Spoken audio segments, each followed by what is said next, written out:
welcome to People Like Us, a podcast for and about third culture kids everywhere. I'm Jen Mohindra. I'm also a TCK, and I have a Facebook group for TCK adults called, unsurprisingly, People Like Us. So, good morning, and today I'm joined by Javaneh Pirzad from Iran. Good morning, welcome. Thank you for joining me today. Good morning, and thanks for having me. Pleasure to be here. So, usually I would start off by asking my guests to describe the story of where you've grown up, but your story is slightly different. Rather than having the TCK upbringing yourself, you now work with TCKs, if I'm correct, and you have a daughter for whom you have given the TCK lifestyle. So would you like to tell me a little about that and how you came to be moving yourself and how that's been with your daughter? Yes, sure. Me and my husband, we moved out of Iran in 2004, and since then we have been living in different countries for his job. And my daughter was born in 2006, and she was with us. She's been with us since then. And yes, so basically, I cannot call myself a TCK because I'm originally from Iran, and I call Iran my home. However, because I have spent most of my adult life out of my country, and also because of the political situation that is in Iran, a lot of things have changed since we have moved out. So I can definitely identify with all these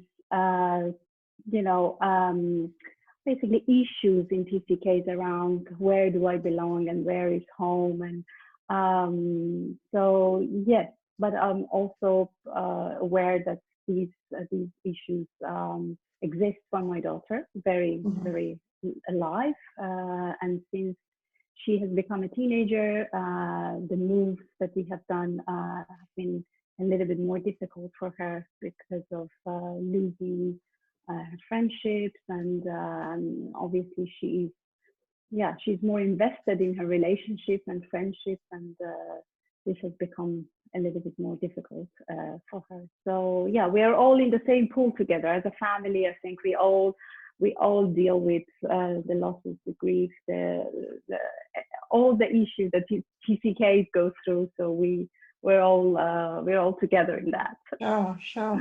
So where was your daughter born? She's born in Algeria, and yes, and then when she was 2, we moved to London, UK, and she spent her childhood, her primary school in London. So she up to then, before we moved to India, she technically considered herself an English somehow. Yes. But since we moved to India, she was 9 years old. That changed for her completely. And now after India, we are in the Netherlands. This is the third country that she has moved since she's been with us. And so she's not attached that much to London anymore. I am, but she considers herself more an international and a TCK rather than an English girl. Or you mentioned that you changed when you moved to India. Tell me a little about that. Yes, it was a massive change for us. The good thing about that move was that I wanted my daughter to see the other side of life, basically. So our life in London was very comfortable. We lived in a very nice neighborhood, and she went to a very nice state school, but very nice school. And she had never seen anything beside all the beauty of life, basically the comfortable side of life. So moving to India was very, very important, I think, to shape her her personality, because she saw the poverty, she saw a different culture, basically a completely different culture with different values, and she had to live with that. Although she went to an international school, but still she saw the other side. She saw the other culture that can have really, really different values that the culture that she knew. Although we are ethnically from Iran, and she knew that part as well. She knew Iranian culture and she lived with it somehow, but still living with people who just really struggle to go to day-to-day life and to survive, basically, and seeing that, I think it was very important for her to just see that life is not all rosy all the time, and there are people who are really really struggling to survive their day-to-day life. So yeah, I think that was a big move for all of us, to see that and to volunteer for charities, to work with children in school, very poor children in school. We tried to do as much as we could, to just to experience that, and to just to be a little bit help maybe. And whereabouts in India were you? We were in Bangalore, in south of India, where it's basically the technology hub of India. So a decent sized city still. So city to city, but very, very different. City to city. Yes. City to city, yes. And we also made very, very good friendships. There is a big international community in Bangalore, and yes, we were lucky to be part of that, and to meet a lot of good people. I think that's a positive side of being an expat, right? So to just meet a lot of people along the way, and to be with them, and to make friendships around the world. Yeah. So what was the transition like for her then, of switching from school, a fairly constant time in London, to a completely different world, that of India, and then slotting into an international school? How was that for her? That was actually not that difficult. She was 9 years old, and it was good, because her school was an amazing school, very big, and the good thing about that move was basically there was the sunny weather all the time, so the kids, how much they love to be outside and do activities outside. So and she made very, very good friendships. She was in the beginning of secondary school, in British system, and middle school in other terms maybe. So she started making more meaningful relationships, a closer relationship with other children. So that move was okay, and and the international vibe of the school was very, very rich, and she got to experience that. There's some fond memories for her at that time. Yes, very, very. And then from India, sorry, how long were you in India for? We were there for 3 years. And after that? And after that, here we are in the Netherlands. So we moved when she was almost 13 years old. And this one was very difficult, very, very difficult for her. Actually, for all of us, maybe more difficult for her, because as I said, she had made very good friendships, very meaningful friendships, and that she had to leave behind. And that was really, really difficult. And that left her with, and we also moved in the middle of the school year to the Netherlands in November. So that was also a little bit problematic for her, because the school, usually at the beginning of the school year, they welcome international families, and they have, they have different programs for international families. But just in the middle of the school year, she was like left on her own devices. She wasn't received that, and she went to a very, very big international school. She goes to a very big international school in The Hague, and she was kind of lost on her own devices, and so yeah, so she faced a lot of grief when we moved here, and it was winter, so obviously in winter time everything is more felt. Mm. Yeah, so yeah, but yeah, she managed to find her way, and very interestingly, I was also working at the same time on my MA dissertation about loss and grief in adolescent third culture kids, and it was kind of a parallel process for me to just see her going through all this grief, and me writing my dissertation about how I can help TCKs with their grief and their identity crisis and everything that TCKs goes through. So yeah, it was kind of a parallel process for me. It's interesting that you mentioned that being a particularly difficult move for her at the age of 13, and it's something that I've posted about in the TCK Facebook groups, and I put out the question, what was your hardest move? And for myself, it was also at the age of 13 when I moved from Nairobi in Kenya to Perth in West Australia. So much like going from India to Netherlands, there was the complete cultural change. I went from a lifestyle of wildlife, game parks, rock climbing, hiking and stuff, to a large local school in Australia, where most of the kids that I went to school with were from Perth, and there was the whole sort of, as I call it, the teen mean girl culture, which I found very difficult to fit in. So the question that I put out on the Facebook groups in terms of, what was your hardest move? And overwhelmingly, the response that came back was at that age, 12 to 14. So regardless of where the moves might have been, it was particularly around that age. I mean, if I think back, I think, 13, it's a horrible age.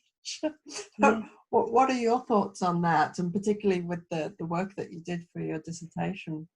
Yes, exactly. I think that age, as you just mentioned, 12 to 14, is the beginning of adolescence. And that's the age that kids try to find their identity as an adult.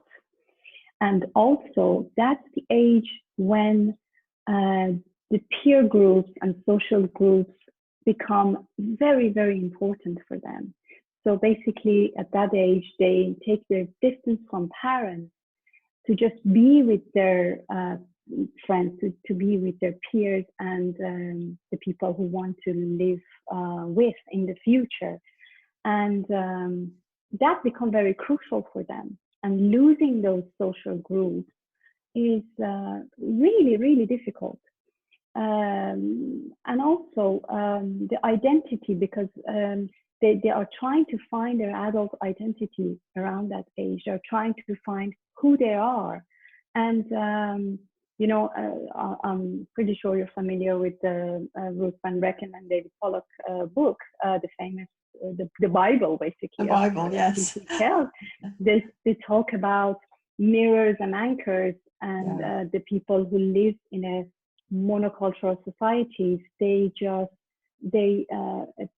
adolescence, a part of the adolescence is in monocultural identity societies is just the person, the individual goes back constantly to the society to find out who they are. The mirrors that they try to see their image that that society reflects back to them. And the anchors also, they feel grounded to be part of that culture. And TCKs, obviously, they don't have that. And imagine an adolescent that is going through that phase of trying who they are and what their identity is as an adult. Just they find themselves dealing with different images from different cultures. They don't know exactly who they are. They cannot go back to one culture to see who they are, comparing to the culture. Different societies reflect different images to that adolescent. And that's very, very confusing for teenagers. And this is why I think in that book they talk about prolonged adolescence for TCKs, because it might take him a while, more time than usual adolescents, to find who they are, because there are different people in different cultures. They really are. There is a loss of a sense of self every time they move from one culture to another culture, because they might be different people in those different cultures. So yeah, so I think that's it. It's an interesting point you made about the prolonged sort of adolescence because of the moves and the reasons that you say. And I'm finding that interesting because on the one hand, I think of having had this rich experiences of living in different cultures gives you, how can I put it, like an extra sort of level of wisdom or maturity. But on the other hand, it's like, no, your adolescence is taking a bit longer because of, not having those constant mirrors from being in one place. Yes, that's true. That's true. It's confusing. So what would you say can help with the move like that at that horrible age? Yes, I think for me as a psychotherapist, I've come to some. I did a lot of research on how as a psychotherapist I can help basically adolescents to just move forward. I think one of the techniques is really the grief work, and in the grief work, I mean that there could be, in a lot of times, there is a lot of grief because of the losses that the TCKs have dealt with. So the grief work, first of all, needs to be done, and I think I find an autobiographical story and narrative for adolescents and for TCKs in general, not only adolescents. Autobiographical story helps them a lot to integrate and also to overcome their grief. Telling their stories to a therapist, because I think TCKs have a lot of unfinished businesses in their lives. The unsaid goodbyes, so many losses that they have dealt with, and having a narrative of their story in a welcoming environment with a therapist, I think it's a huge blessing for them, and they start to make sense of their story, and they manage to integrate their personality and their experience. First of all is the grief work, I think, that as a psychotherapist I focus on, and the second one is to just focus on the identity crisis in adolescents, TCK, because TCKs, they have basically multi-identity. They have different identities. Each place that they have lived, they have given a unique identity. And again, focusing on these different identities, these multifacets, is very helpful in therapy. What I do basically for that is just, I have different techniques to work with that. One of them is like a two-chair technique, giving voice to these different identities and let them have a conversation together. And that helps the TCK to really integrate better when the different parts of their identities have a conversation together. It helps the integration, and it helps them to just move on and come to a unique identity at the end, basically after doing the work. So yes, so I think these two areas are very important: grief work and working on their identity. That identity piece you describe, I love the sound of that. because from my experience alone, I felt like, yeah, there was a piece of me in this country and a piece of me there. And the idea of being able to really bring all of those together, and I would imagine that helps you tremendously with then being able to look at the benefits that you've had from this lifestyle, rather than feeling like there's pieces of you in different places and the challenges that go with that. Absolutely. Yeah. So what's helped you as an adult with the moves that you've made? Sorry, can you repeat the question? Sorry, what has helped you with the moves that you've made as an adult? Because a lot of people would find it challenging, those that haven't lived in different cultures or different countries. So what advice would you give to help with some of those moves? I think I have also dealt with a lot of questions that TCKs deal with about, okay, so after all these moves, where do I belong? Although I know I have a culture that I can go back to, but maybe for some personal reasons, it's not the culture that I want to live with anymore. So, and it's also, it's very difficult for me as well to just dealing with all these losses and griefs and these questions of where is home and where do I want to settle in at the end. But I think at least as a psychotherapist, I have tried to stay with my with my grief for some time after each move. I haven't tried to deny the grief. I have grieved. I have grieved for the relationships that I had made and I had left behind. I have grieved for the places, for the place that I loved and I had to leave behind, for the house that I had and I had to leave behind, and for the person that I was in that culture that I might have loved and I had left behind. So for me and my daughter both, I think I have tried to just go through that grief every time, because I don't know if you're familiar with Doug Ota. He has a very interesting quote. He says that grief is accumulative.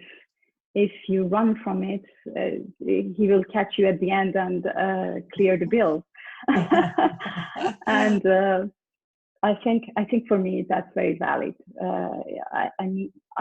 I try to stay with my feelings after each move, and then after some time, giving myself time, giving my daughter time, we just move on with our lives and just try to adapt to the new environment. So I think being with my feelings, but I know that as a therapist that's my thing, and that might be easier for me than other people. But that has helped me. But I see that in the people around me, that the families who move from one country to another country, they don't give that, those feelings of loss and grief. They don't acknowledge it. They just try to get on with their lives. They try to focus on the good things first, the new adventure, discovering a new place. But I find it, as much as that is interesting, but also validates the grief, is also important when you relocate frequently. Yeah, because it will catch up with you. Yes. Yeah, you don't want to price with anxiety and depression. Exactly. So if you were to ask your daughter where is home, what do you think she'd say? Well, she's been struggling with that question. We have had a lot of conversations about that. She's struggling because ethnicity, she's from Iran. She's born in Algeria. She grew up in London a good amount of her childhood, and now here we are. So she's struggling with that, as all the TCKs. I think she cannot pinpoint a place, obviously, and we have had a lot of discussion about it. And she said, "Yeah, but how should I answer to people who don't know me and that just they ask me, oh, so where are you from?" And she doesn't know how to answer. And I said, I cannot tell you how to answer that because I'm not you. You just have to come to an answer for yourself. You can just say, I'm an international girl, or I've lived around the world, or whatever is suitable for you. So I think at 14, she's still struggling with the question and she doesn't know. And obviously she gets sometimes she gets very emotional when people ask that question. She really comes into a lot of emotion. I think maybe the homelessness maybe hits sometimes. Because I think as people, we all want to belong to something larger than ourselves. Yes. That feeling of wanting to belong is very primal in us. Yeah. And so TCKs don't have that, obviously. We don't. So we find our ways to belong and what's important to us and how to feel settled within ourselves. But it doesn't come overnight. Yes, absolutely. It takes time. It's a work in process, I think. And the more mature the TCKs get, I think the more they come into I can belong to myself, I can belong to my family, I can belong to I don't know, to just to nature, to so many things. That it's a very personal thing, I think, to just to come to that point for yourself. I think, as I said, even for me, leaving my culture behind when I was very young, I struggle with that. But I think for me, the sense of belonging comes belonging to my family and my immediate friends, my close friends. This is where my sense of belonging is, to just belong to my family and also to myself. Why not? Yeah. And as you say, it is so personal to each person. It's a question that I often ask my guests on this podcast series, in terms of, where do you feel at home? Where do you feel like you belong? And each person has their own response to that. It might be within nature, or it might be having bought a home and therefore sort of staking their flag in the soil, or it might be with people. It just depends. Yes, absolutely. Very personal. So where's next, do you think, after the Netherlands? That's also another thing that brings me anxiety, because I feel as a I don't know, I feel I'm kind of done with with going around the world, and I like to.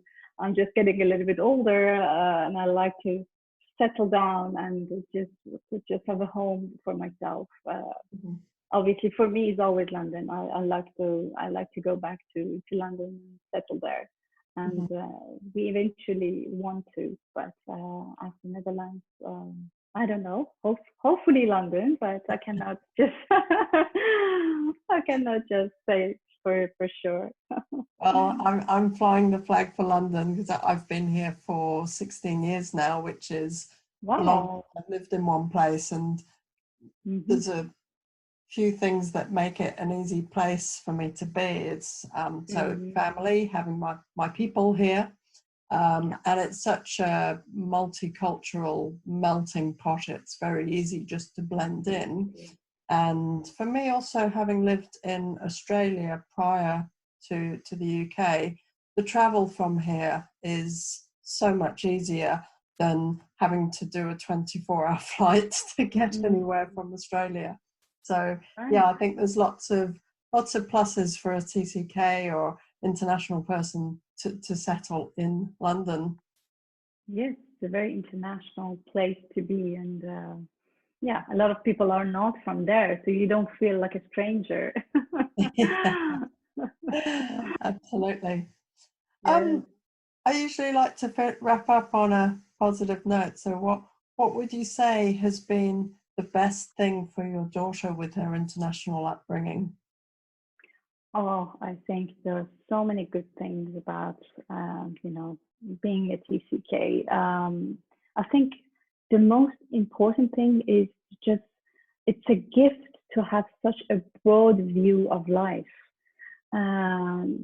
TCKs, they have seen the world, they have seen so many cultures, so many different people, and that's a gift. I think that's a gift Yeah, that not everybody is lucky to have. So, so I think that's a very important thing that my daughter has. And I can see how wiser she has become because of these moves. How, yeah, as I said, it's such a broad view of life to see different people, that not only the people that I have known supposed to be, normal people, people with different values, different cultures, different ceremonies, different traditions, different languages. They are all people, and they are. I think you should be very lucky to experience that for yourself, rather than just seeing something on TV or. So yeah, that broad view of life, I think, is the gift that we have given her, and I hope that she can, when I don't know, when she comes to terms with her, I don't know, just these homelessness and rootlessness and stuff, she can appreciate that. I think she already does, but she's still a teenager, so yeah, I hope she can appreciate how lucky she has been to just have that. yeah. It is an amazing opportunity. Yeah, absolutely. Javaneh, thank you so much for your time today. It's been an absolute pleasure Oh, speaking with you. thank you. For me too. Thanks for having me here and having a chat with you. Absolutely. Now, Thank you you. did mention to me that you're a child and adolescent psychotherapist and you have done some work with TCKs. I'm aware that Mm. some of our listeners may wish to get in touch with you. Yes, How of would course. be the best way for them to contact you? Yes, I have I'm present on social media, and I have a website called buildabridgetherapy.com. Mhm. And I the same name on social media, Instagram and Facebook, Build a Bridge Therapy. And yes, and I try to inspire parents and parents of TCKs and also TCKs to just post videos, and different posts to just, yeah, to be to be present for my clients. And yeah. That's brilliant.